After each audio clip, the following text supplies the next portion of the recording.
Hola gent, avui veurem alguns memes sobre the toughest guy in the world, el tio més dur del món. Comencem amb aquest. Gun Scary Chuck Norris.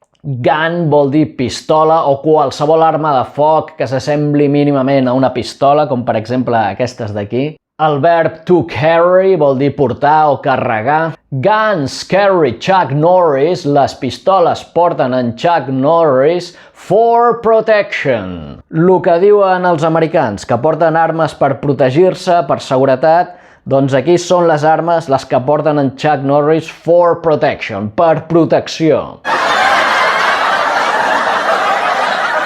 El següent diu, Chuck Norris hit 11 out of 10 targets. Aquesta frase està en present o en passat? Si estigués en present, el verb acabaria amb S, hits. Està en passat, el que passa és que hit és un verb irregular. Hit, hit, hit. En aquest cas vol dir encertar o tocar. En Chuck Norris encerta 11 de cada 10 dianes o blancs o objectius. With 9 bullets! Amb 9 bales! El següent meme està en primera persona. I threw a grenade and killed 50 people. Threw és el passat del verb throw, que és irregular i vol dir llançar. Kill, en canvi, és un verb regular i, per tant, el passat es forma afegint la E i la D al final. Vol dir matar. 50. Molts de vosaltres us feu un embolic entre les desenes i els nombres del 13 al 19. Les desenes acaben amb la síl·laba T i és àtona. En canvi, els nombres del 13 al 19 acaben amb la síl·laba tin i és tònica. Per tant, 15 és 15 i 50 és 50.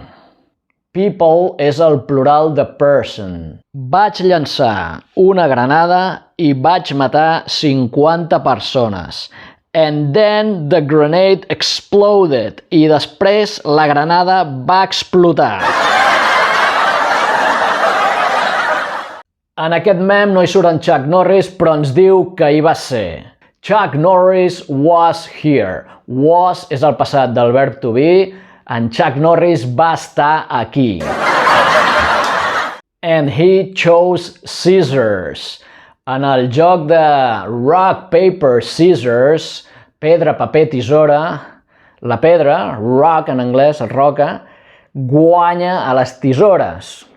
Ja, però és que és en Chuck Norris. And he chose scissors. Va triar tisores. Un altre meme. When Chuck Norris does a push-up, he isn't lifting himself up.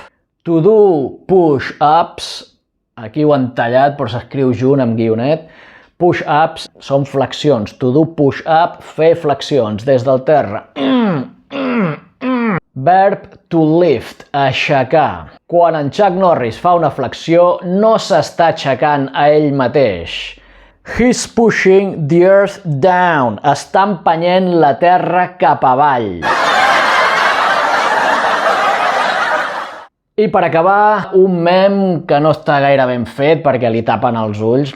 Chuck Norris died 20 years ago. The Grim Reaper is still working up the courage to tell him. Passat del verb die, morir. Ago és un adverbi difícil de traduir. Vol dir enrere en el temps, que fa tant de temps. The Grim Reaper és la representació de la mort, aquest personatge que esteu veient en pantalla. En català representa que s'anomena la parca i en anglès The Grim Reaper, que literalment vol dir el segador o la segadora macabra, la segadora lúgubre. En Chuck Norris va morir fa 20 anys. La parca encara està reunint el valor o el coratge per dir-li. Bé, gent, l'estiu ja és aquí i l'estiu és sinònim de vacances. Jo me'n vaig al país d'en Sandokan i de les gotes. Teniu 3 mesos per esbrinar de quin país es tracta. La resposta a la tardor. See you in autumn! subscribe to the channel.